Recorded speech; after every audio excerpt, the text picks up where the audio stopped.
Hi everyone, welcome back to my YouTube channel. Guys, my name is Abhishek and I welcome you all to this channel. So today I'm in front of you with yet another lecture and yes, but before I started, I just want to say something कि ये जो lecture मैं आपके लिए लेकर के आता हूँ, it's not like कि it is for a specific exam. No, my ultimate motive is to provide you the basics because physics is such a subject which required a strong foundation. अब ऐसा नहीं है कि आप फैंटेसाइज कर सकते हैं किसी बड़े एग्जाम के लिए और बेसिक्स आपके क्लियर नहीं है. No, and it's not like that you can get each and everything within a very short span of time. No, it's a journey. You have to get up every day, you have to put the same amount of efforts every day, you have to grind. The more you will grind, the more you will get the result.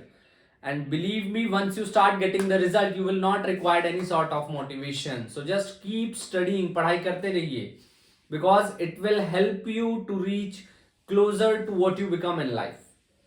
So let's start the video, and today we're gonna discuss about the real depth and apparent depth. Real and apparent depth, a very beautiful topic which will not only help you to understand the concept but also makes you understand so many day to day phenomena. Like जब हम swimming pool को बाहर से देखते हैं तो इतना कम गहरा दिखाई देता है और गलती से उसमें अगर छलांग लगा ली तो फिर राम नाम सत्य है. जी हाँ, फिर वो बहुत पता चलता है करने के बाद कि ये गड़बड़ कर दी, ये गलती से इसमें छलांग लगा दे. तो इसलिए पहले फिजिक्स पढ़िए, उसके बाद स्विमिंग पूल में स्विमिंग करने के लिए जाइए. तो देखिए जरा, हाउ डज इट हैपन, किस तरीके से ये होता है. ये सपोज स्विमिंग पूल है, ये स्विमिंग पूल है, बिल्कुल साफ पानी है, बिल्कुल. सर्दियों में मत जाना वरना बीमार पड़ जाओगे. This is the bottom part of the swimming pool. ये बॉटम पार्ट है स्विमिंग पूल का. और एक रे ऑफ लाइट तो बिल्कुल स्ट्रेट जाएगी, जिसको हम बोलते हैं ऑब्लिक इंसिडेंस, वो बिल्कुल भी रिफ्रैक्ट नहीं होगी. चलिए जी, यहां पर है देखने वाला इंसान, एक रे ऑफ लाइट जाएगी लाइक दिस, इस तरीके से. And this is the normal. आपके लिए दूसरे मार्कर से बनाएंगे normal. This is the normal, ये नॉर्मल. सी, वाटर का रिफ्रेक्टिव इंडेक्स है N2, एयर का है N1, and it's very obvious that refractive index of water is greater than that of air. It means that N2 is greater than N1. N2 जो है N1 से ज्यादा है, तो it will bend away from the normal. कुछ यहां पर देखने वाले भाई साहब हैं, observer.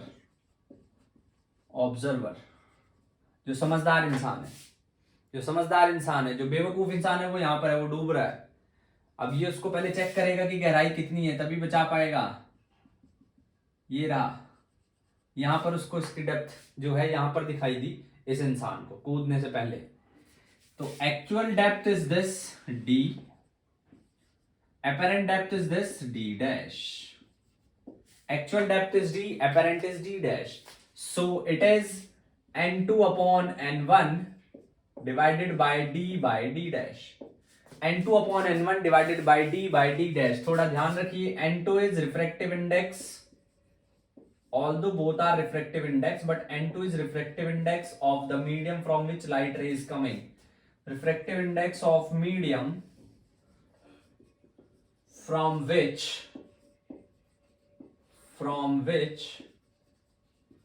light ray is coming, जिसमें से लाइट रे आ रही है, वो है refractive index. And N2 is refractive index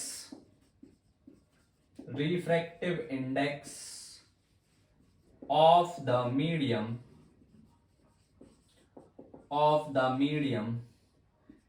in which light is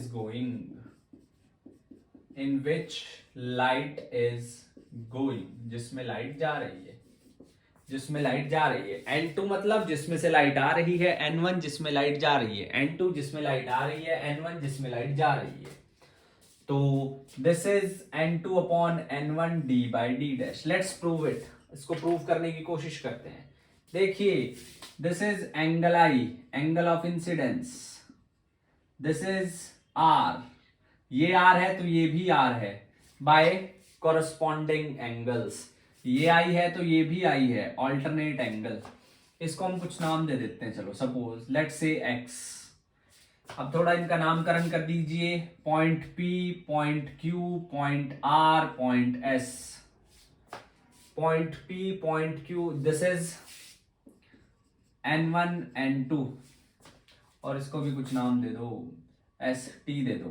तो याद रखना angle N2QT, oh my god, QT is equals to SRQ. Angle SRQ, corresponding angles, corresponding angles, corresponding angles. जी हाँ, ये था फर्स्ट वन. दिस इज पहली बात. बात number 2, angle PQ means angle Q is equals to angle P, alternate. Now see, there are some assumptions. As per the syllabus, the rays are para-axial, means they are very close to the axis. Axis से बहुत ज्यादा close है. Axis से बहुत ज्यादा close है. Rays are para-axial. Rays are para-axial. They are very close to the axis. Rays जो है वो para-axial है, axis से बहुत ज्यादा close हैं. तो देखिए जी, it means that sin theta is equals to theta is equals to tan theta, as theta is small, as theta is very small. Now the question arises, how we can say that? Obviously medical वालों को थोड़ी problem होगी, उन्हें समझ नहीं आएगा. देखिए जी, if you expand sin theta तो कुछ इस तरह की आपके पास सीरीज बनती है, theta cube plus theta 5 upon 5 factorial up to so on. If you find out cos theta, 1 minus theta square by 2 factorial, theta 4 by 4 factorial, like this. You will get such series. Now, if you take the cube or square of such a number, which is actually very small, like if you take the square of 1, it will be 1. If you take the square of 2, it will be 4. If you take the square of 3, it will be 9. But if you take the square of 0.2, it will be 0.04. If you take the square of 0.3, it will be 0.09. So the smaller the number as compared to 1, it will give us or again a smaller value. एक और smaller value देगा. तो उसी तरीके से theta ठीक है, theta छोटा है, थीटा क्यूब करेंगे और कम हो जाएगा, थीटा 5 करेंगे और कम हो जाएगा.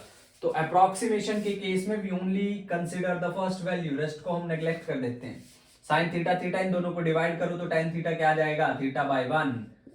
Again it's a theta, again it's a theta. देख सकते हैं आप, थीटा है. तो sine theta tan theta equals to this. Now tan theta, tan I.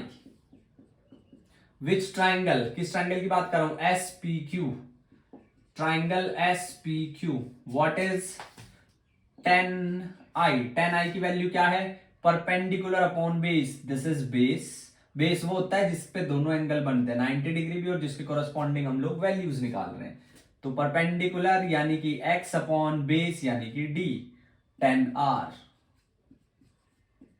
tan R, this triangle SRQ. tan R is base upon, sorry, perpendicular upon base. कौन से triangle से बात की है, SRQ. कौन से ट्राइंगल से बात की है, SRQ. अब ध्यान से समझिए थोड़ा सा, that if we use the Snell's law, अगर मैं स्नेल्स लॉ की बात करता हूं, this is N1 and N2 is greater than N1.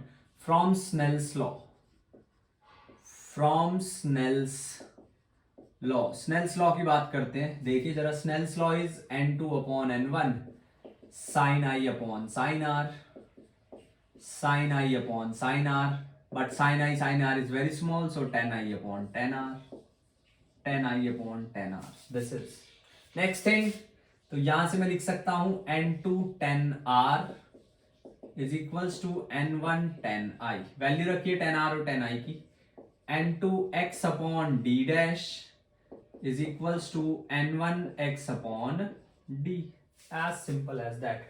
लेकिन एक गलती जो कि मैंने जानबूझ के की है, और आप भी थोड़ा समझिए, N2 वो होता था जिसमें लाइट जा रही है स्नेल्स लॉ के केस में, N1 होता था जिसमें से लाइट आ रही है। यहाँ पे हमने उल्टा कंसिडर किया, तो ये गलती हमने जानबूझ के की थी ताकि आपको याद रहे। ये N1 अपॉन N2 होगा, इसको ध्यान में रखिएगा।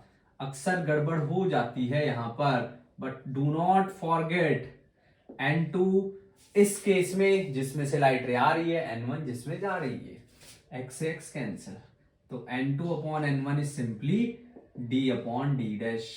इतना मुश्किल काम नहीं है, इतना मुश्किल काम नहीं है। शिफ्ट निकालनी है, शिफ्ट भी निकाल सकते हैं, d minus D dash, as simple as that. अब d माइनस डी डैश की, जब तो d की वैल्यू रख दो, d अगर मैं d की फॉर्म में रखूंगा तो ये आ जाएगा मेरे पास N2 upon N1 d dash minus d dash, simple. लेकिन d डैश मैक्सिमम टाइम्स नहीं पता होती है, d पता होता है, तो उसके इसमें हम d डैश की वैल्यू रख लेंगे। क्या रखेंगे? d minus N1 upon N2 d, simple. So this is the concept of real depth and apparent depth. See, it's not that difficult. You have to just take care the rules. Physics कभी मुश्किल नहीं होती, आपको rules को follow करना होता है. It's totally based upon logic. There are no exceptions. It's totally depend on logic. Exceptions की वजह हम लोग क्या करते हैं, हम कुछ assumptions मान लेते हैं और फिर उनको सही करने के लिए काम करते हैं. So just pause the video and note it down. उसके बाद कुछ questions करते हैं. कर लिया? चलिए देखिए अब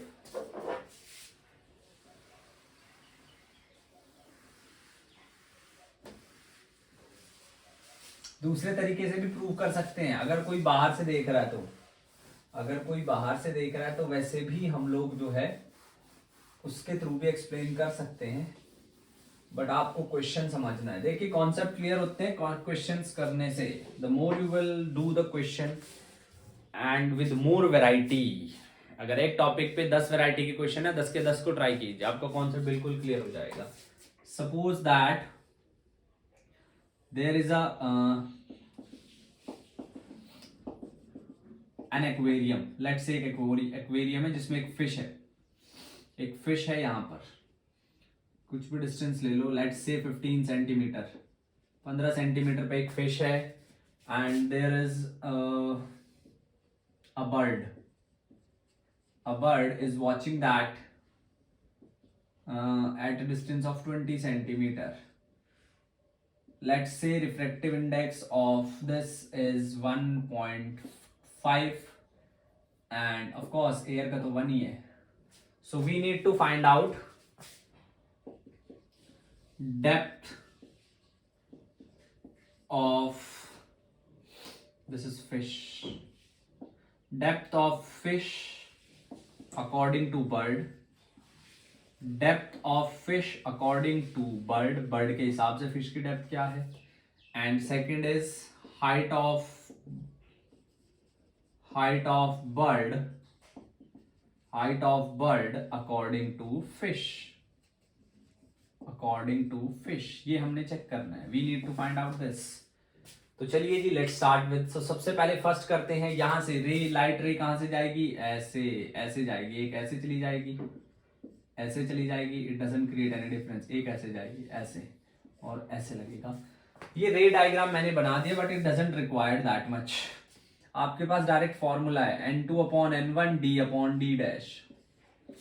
तो N2 कितना है 1.5 जिसमें से लाइट रे आ रही है, N1 इज 1, D कितना है 15, do not consider it as 20, नहीं, यहां से चेक करेंगे इंटरफेस से, वो बाद में ऐड कर देंगे, डिवाइडेड बाय D डैश। तो D डैश की वैल्यू कितनी आएगी 15 डिवाइडेड बाय 1.5, डेसिमल हटाइए 10 सेंटीमीटर, मतलब कि ये जो डिस्टेंस है उसको 10 सेंटीमीटर पे, तो कितना दिखाई देगी 10 centimetre plus 20 that is 30 centimetre, 30 centimetre. Second part समझिए, N2 upon N1 D by D dash. थोड़ा सा ध्यान से समझिए, अब N2 जिसमें से लाइट रे आएगी, लाइट रे आती है ऑब्जेक्ट से। अगर हम फिश के अकॉर्डिंग बात करें तो ऑब्जेक्ट हमारे लिए बर्ड है, तो इस बार N2 की वैल्यू क्या है 1 divided by this is 1.5, D कितना है 20, इंटरफेस से चेक करेंगे, once again I am telling you divided by D dash. तो यहां से डी डैश की वैल्यू कितनी आ जाएगी 30 सेंटीमीटर। 30 सेंटीमीटर, ठीक है ना, 3/2 या 30 सेंटीमीटर। तो कितना 30 + 15 सेंटीमीटर 45 सेंटीमीटर। 45 सेंटीमीटर। अगर आपको शिफ्ट निकालनी है, लेट्स से शिफ्ट निकालना है मेरे को d माइनस डी डैश, तो d की फॉर्म में अगर मैं निकालूंगा, सपोज मुझे d पता है, इस केस की बात कर रहा हूं 15, d डैश नहीं पता है, d dash I don't know. अभी तो हमने कैलकुलेट कर लिया, डायरेक्ट आपको शिफ्ट निकालनी है तो d डैश की वैल्यू क्या आ जाएगी, d डैश की वैल्यू आ जाएगी n1/n2 into d which is 15 itself। तो 15 into n1 is 1.5, डेसिमल हटाओ 10 2 3, तो दैट इज 10 सेंटीमीटर। शिफ्ट कितना आया है 10 सेंटीमीटर का, वही आया है सरफेस से। ठीक है जी, तो इस तरीके से भी आप कैलकुलेट कर सकते हैं। चलिए जी, let's move to question number 2। Let's move to question number 2। Question number 2 की तरफ बढ़ते हैं। क्वेश्चन नंबर 2 की तरफ बढ़ते हैं। देखिए जरा क्वेश्चन नंबर 2 क्या है। ऐसे इस बार इंटरफेस 3 है, यहाँ पे ऑब्जेक्ट है, कुछ भी डिस्टेंस ले लो आप, मैं ले रहा हूँ 10 सेंटीमीटर, ये है 20 सेंटीमीटर, और यहाँ पे है ऑब्जर्वर, मतलब कहीं यहाँ पे इतनी हाइट पे 15 centimetre. Refractive index 1, 1.5, 1। Now I just want to find out the apparent depth. अब मेरे को अपरेंट डेप्थ निकालनी है, सिंपल अपरेंट डेप्थ निकालनी है। पहले इसके लिए पहले हम कंसीडर करेंगे ऑब्जेक्ट, सर जो ऑब्जर्वर है वो कहीं यहां पर है, ऑब्जर्वर कहीं यहां पर है। एकदम से आप इसको डायरेक्ट नहीं कैलकुलेट कर सकते because there are two interface, दो इंटरफेस हैं, इंटरफेसेस आर टू, तो एकदम से नहीं आप इसको कैलकुलेट कर सकते हैं। यू हैव टू कंसीडर कि पहले ऑब्जर्वर यहां पे, उसके बाद हम यहां कंसीडर करेंगे। इस वाले इंटरफेस के लिए n2/n1 d/d dash, n2/n1 d/d dash, n2 जिसमें से रे आ रही है, रे आती है ऑब्जेक्ट, ये रहा ऑब्जेक्ट जी, रिफ्रैक्टिव इंडेक्स 1, जिसमें जा रही है 1.5 इज इक्वल्स टू d कितना है 10, d डैश नहीं पता, तो d डैश की वैल्यू आएगी 15 सेंटीमीटर। 15 सेंटीमीटर पे कहीं और गहरी दिखाई देगी। चलिए जी, अब इसकी बात करते हैं for second surface n2, first surface second surface, first surface second surface, n2/n1 d/d dash, n2 कितना है इस बार जिसमें से लाइट रे आ रही है 1.5, n1 कितना है 1, d कितना है 15 and 20 35/d डैश, तो d डैश कितना आएगा 35/1.5, 10 5 3 जा 15 70, तो दिस इज 3 2 जा 6 3 3 जा 23.3 सेंटीमीटर। तो final depth to the observer at this point is 23.3 + 15, that comes out to be 38.3 centimetre. as simple as that। Total depth कितनी थी 30 और 15 45, उसको कम दिखाई देगी 38.3। आप देख सकते हैं it's not difficult, it's all about your consciousness, it's all about your will, not only about your consciousness. अगर आप सर चाहोगे पढ़ना, अगर आप चाहोगे ग्रो करना, तो कोई भी डिस्ट्रैक्शन नहीं है। अगर आप नहीं चाहते then everything is distraction, that's it, as simple as that. One more question, एक और क्वेश्चन देख लेते हैं, दिस लास्ट वन, थोड़ा ताकि आपको समझ आ जाए। चलिए जी, एक एक्वेरियम है फिर से, विद फिल बाय वाटर, ऐसे एक्वेरियम है एक जिसमें वाटर है इस तरीके से, और यहां पे फिश है, प्यारी सी फिश, और इस बार ना यहाँ पे प्लेन मिरर है, that is a plane mirror लगा दिया इस बार। थोड़ा सा कॉम्बिनेशन और रख दिया है, और इसको भी कुछ भी मान लेते हैं, let's say 24 centimetre. 24 centimetre we have just considered this as 24 centimetre. और एयर, बाहर एयर है, वाटर का रिफ्रैक्टिव इंडेक्स 4/3। अब आपने ना डिफरेंस बताना है कि इमेज कितनी शिफ्ट होगी विद रिफ्लेक्शन और विदाउट रिफ्लेक्शन। इमेज कितनी शिफ्ट होगी विद रिफ्लेक्शन और विदाउट रिफ्लेक्शन। पहले विदाउट की बात करेंगे, without reflection. Without reflection how it would affect. Without reflection की बात करेंगे तो देखिए जी, विदाउट रिफ्लेक्शन में किस तरीके से काम करेगा। N2/N1 d/d'। ऑब्जर्वर है यहाँ पे, बाहर बैठा है ऑब्जर्वर। N2/N1 d/d'। अब यहां से ध्यान से समझिए, N2 कितना है, N2 कितना है जिसमें से लाइट रे आ रही है 4/3। N1 कितना है 1, D कितना है 24, D' नहीं पता, D' निकाल लीजिए, D' कितना आएगा 24 इंटू 3/4 कितना आया 18 सेंटीमीटर। D' की वैल्यू हमारे पास आई है 18 सेंटीमीटर। अब हमारे पास D' की वैल्यू आई है that is 18 centimetre. Next important thing is अच्छा, एक और चीज मैं आपको बताना भूल गया, ये 12 सेंटीमीटर है। Yes, this is 12 centimetre. That was my mistake, I am sorry. जितनी दूर ऑब्जेक्ट है उतनी दूर इमेज बनेगी भाई। प्लेन मिरर कैसे सर, वीडियोस देखिए सर जाकर के, go to the YouTube and type physics_by_Thakur and you will there find out the playlist। Promotion भी कह सकते हैं, देखिए झूठ नहीं बोलते हैं, प्रमोशन तो है ही, बट सेकेंडली आपको कॉन्सेप्ट समझ आएगा ऐसा क्यों होता है। मैंने विद डेरिवेशन बताया है, इतना तो चल जाता है वैसे भी।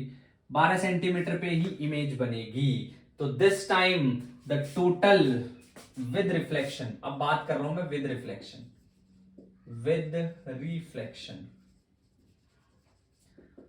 रिफ्लेक्शन जब आप कैलकुलेट करोगे N2/N1 is d/d'। N2/N1 is d/d'। N2 आपके पास कितना है थोड़ा समझिए, N2 की वैल्यू कितनी है जिसमें से लाइट रे आ रही है, यह आपने ध्यान रखना है। इसमें से ही तो आ रही है, वाटर में से ही तो आ रही है। हाँ, D की वैल्यू कितनी है 24, 12 कितना 36, 12, 14। इस बार ये है एक्चुअल डेप्थ, इमेज दिखाई देगी तो D' की वैल्यू कितनी आ जाएगी 48, 3/4 that is 36। So difference between these two is 36 minus 18। कितना आ गया 18 centimetre. That's it। Nothing is difficult, it's all depends on you। जिस तरीके से आप चीजों को देखते हो, फिजिक्स को मुश्किल की तरह देखोगे 110% मुश्किल हो जाएगी। लेकिन अगर अंदर एक्साइटमेंट लेके आओगे कि इसको सीखना है, समझना है, तो it will become your best companion। So yes, that is about real depth and apparent depth। Next हम बात करेंगे normal shift, sorry lateral shift की, यानी कि हम बोल सकते हैं शिफ्ट थ्रू ग्लास स्लैब। चलिए देखिए next, shift through glass slab.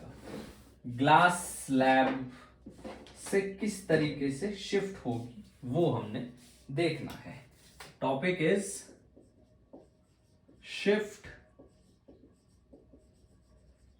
Through glass slab.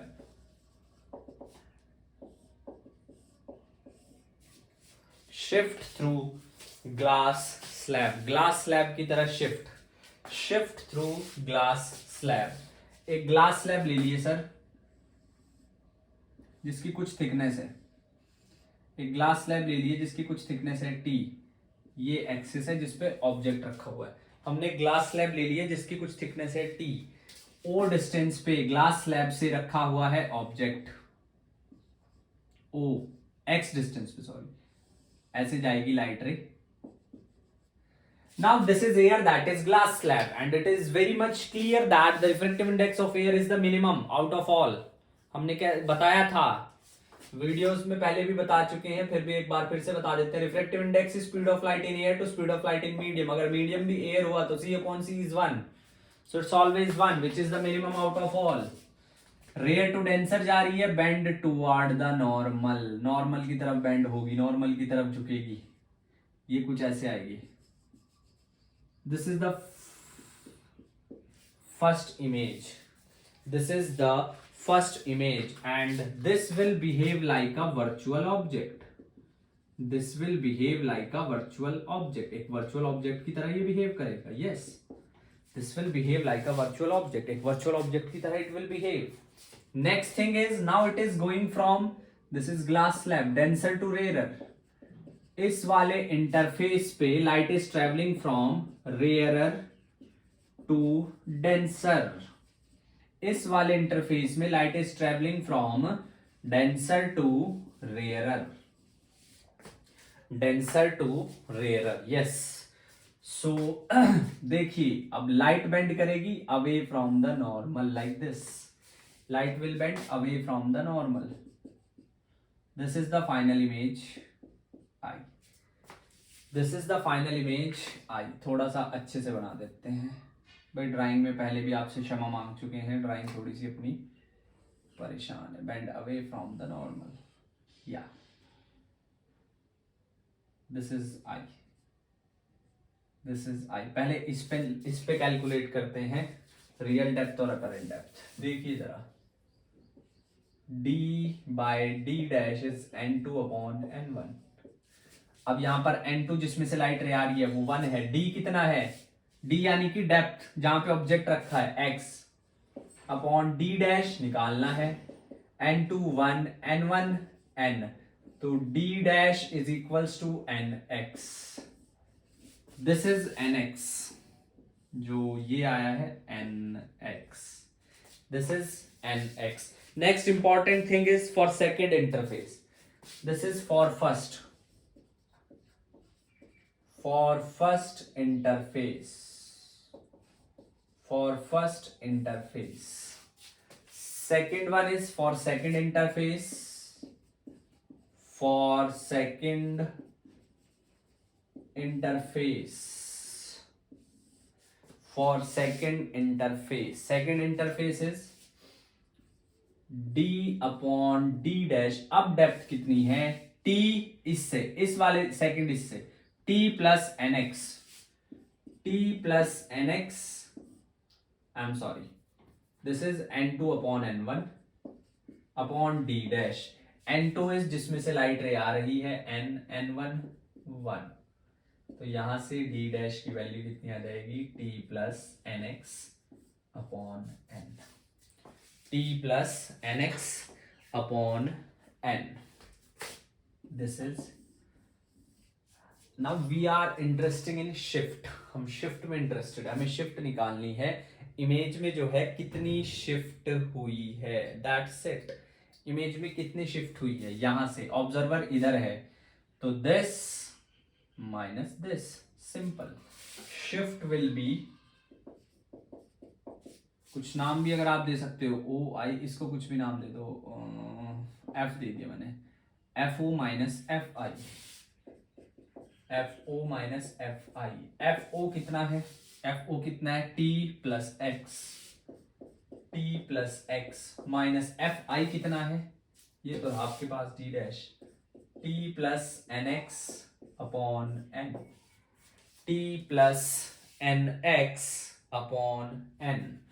तो देखिए थोड़ा ओपन कर लीजिए, t plus X minus T upon N minus N X upon N, N से n cancel, x x t common, 1 minus 1 upon N. N is the refractive index of glass slab, and remember that the very important thing is this formula is only applicable if the medium on the both side are same. There is again certain assumptions that we have considered before deriving this, that I'll tell you in a couple of moments, but before that एक बात आप हमेशा याद रखिए, ये formula तब applicable है जब दोनों साइड का मीडियम सेम हो, ग्लास स्लैब के इधर भी मीडियम सेम हो, इधर भी। अगर मीडियम डिफरेंट है तब थोड़ा सा चेंज आ जाता है, इसको नोट कीजिए, फिर हम बताते हैं आपको।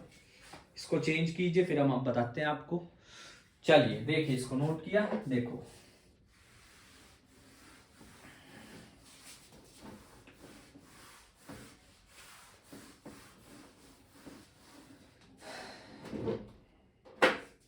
देखिए जरा, पहला सबसे पहली बात, ये ग्लास स्लैब है, ये ग्लास स्लैब है, ठीक है।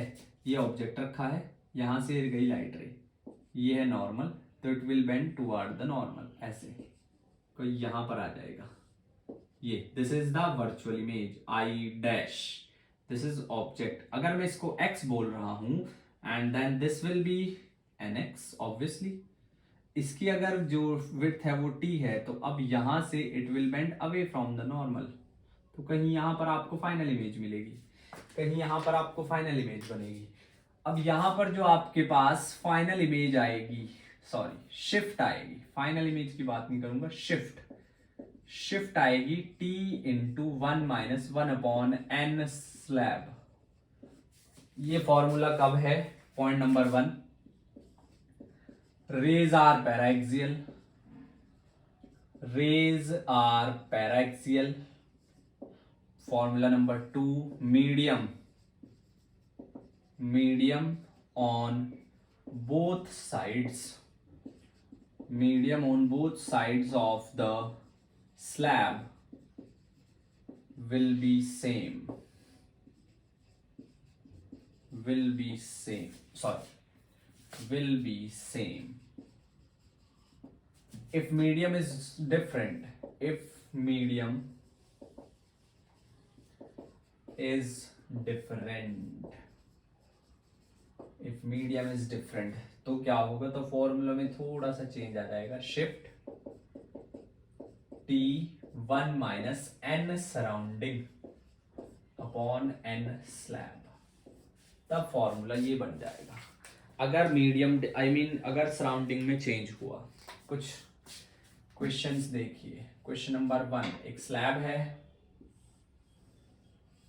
थिकनेस है 10 सेंटीमीटर, रिफ्रैक्टिव इंडेक्स 1.5, ऑब्जेक्ट रखा है 15 सेंटीमीटर पे, शिफ्ट बताना है, शिफ्ट बताना है कितना आ जाएगा।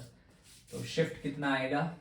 t is equals to sorry delta d is equals to t into 1 minus 1/n, delta d is equals to t into 1 minus 1/n। अब यहाँ पे आपके पास t इज 10, 1 माइनस 1.5, 1 माइनस 1.5, तो delta d will be 10 into 0.5 upon 1.5, decimal cancel, so delta d is 10/3, 10/3। Image कहां बनेगी? यहां पर बनेगी। अगर पॉजिटिव आती है, yes a very good point, अगर पॉजिटिव आती है तो उधर इंसिडेंट रे की डायरेक्शन में, जो हमने बताया था साइन कन्वेंशन में भी हम कहते हैं कि जो डिस्टेंस हम इंसिडेंट रे की डायरेक्शन में लेते हैं वो पॉजिटिव है, नेगेटिव आती है तो उस डायरेक्शन में बनेगी। तो फिलहाल के यहाँ पर 10/3 मतलब 3.3 के आसपास, ये जो डिफरेंस है 3.3। इमेज डिस्टेंस भी निकाल सकते हो, 15 माइनस 3.3, 11.7 सेंटीमीटर। जादू, नॉट जादू, it's science, it's physics, 11.3 centimetre. Next is, अगर मीडियम डिफरेंट हो जाए, अगर मीडियम डिफरेंट हो जाए,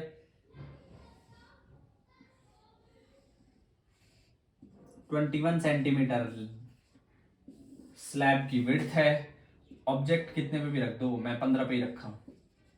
यहां का रिफ्लेक्टिव इंडेक्स 1.5 है, यहां का रिफ्लेक्टिव इंडेक्स 2 है, n is equals to this, n is equals to this. अब आप मुझे शिफ्ट बताना है, तो कैसे कैलकुलेट करेंगे?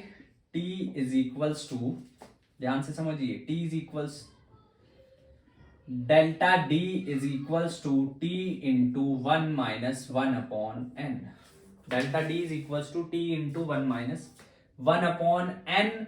कब था? जब दोनों तरफ जो मीडियम है that will be same, but in this question medium is different, is air, यहाँ पे कोई और सा मीडियम है, तब आपको ये वाला formula n surrounding divided by n slab, n surrounding divided by n slab, So delta D is equals to, what is thickness? 21. 1 minus 2 upon slab 1.5. Decimal हटाइए, this 3 4. 3 minus 4. So delta D is 21 into minus 1 by 3 minus 7. Image will formed यहाँ पर कहीं. Final image यानी कि ये total कितना? 22. यहां से 22 नेगेटिव आ रहा है तो on the opposite side of the object. This is how to interpret the formulas. इस तरीके से हमने फॉर्मूलाज को जो है वो इंटरप्रेट करना है. इस तरीके से चीजों को समझना है कि how they will light like this. चलिए जी, next important thing is, next one more relation, one more formula that we need to, या एक और क्वेश्चन देख लेते हैं, and after that I will wrap up this video. एक question और देखिए, कंपोजिट स्लैब्स का. हमने 3 स्लैब ले लिए, 1 2 and 3.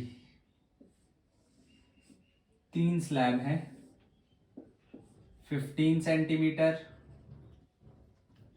15 centimetre, 20 centimetre, 30 centimetre. These are the width of the slab.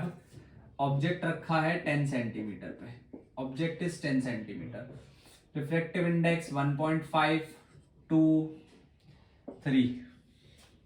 We need to find out that what will be the final shift. सबसे पहले इसके लिए शिफ्ट डेल्टा D1 कितना हो जाएगा? 15. 1 माइनस 1 अपॉन 1.5, यह आ जाएगा 5 सेंटीमीटर. दूसरे वाले के लिए शिफ्ट कितनी हो जाएगी? 15. 1 माइनस 1 बाय 2 कितना हो जाएगा? 7.5 centimetre. Sorry 20 centimetre, 10 centimetre. Third is D3, 30 into 1 minus 1 by 3 कितना? 10 centimetre. So total shift will be D1 D2 D3. So that is 5 plus 10 plus 10, 25 centimeter. Yes. So this is the lecture about the shift. First we have seen the normal shift, then the lateral one. And before I wrap up, just want to say कि सपने देखते रहिए and उनको पूरा करने के लिए मेहनत करते रहिए. Yes, life is worth if you are living for your dreams, if you are working hard for your dreams. अभी का टाइम आपका मेहनत करने का है, पढ़ाई करने का है, because education is very very much necessary for the development. It's not about that आप formulas याद कर लीजिए and you will be successful. No, एक बहुत बड़ा misconception है कि जरूरी नहीं अगर आप पढ़ाई में अच्छे नहीं हो तो आप जिंदगी में अच्छे नहीं हो. I totally agree with that, but my point is just education is the training of mind to think. ये बात आप याद रखना. And if you have the good habit of doing hard work, fighting for your dreams in such a small age, तो आगे जाकर के भी you can achieve anything you want. With that thing, it's me Abhishek signing off once again. आपसे अगली video में मुलाकात होगी, तब तक पढ़ाई करते रहिए. Makes your parents proud. Yes, underline this, makes your parents proud. ऐसा काम मत करना जिससे माँ बाप का सर नीचा हो. जितनी उनकी सेवा, जितना उन्हें खुश कर सको, क्योंकि उन्हीं के कदमों में जन्नत है. अगर उनके सामने आप लोग ऑनेस्ट ईमानदार रहोगे तो आप जिंदगी में कुछ भी हासिल कर सकते हो. So see you in the next video. Till then keep smiling and पढ़ाई करते रहिए. जय हिंद.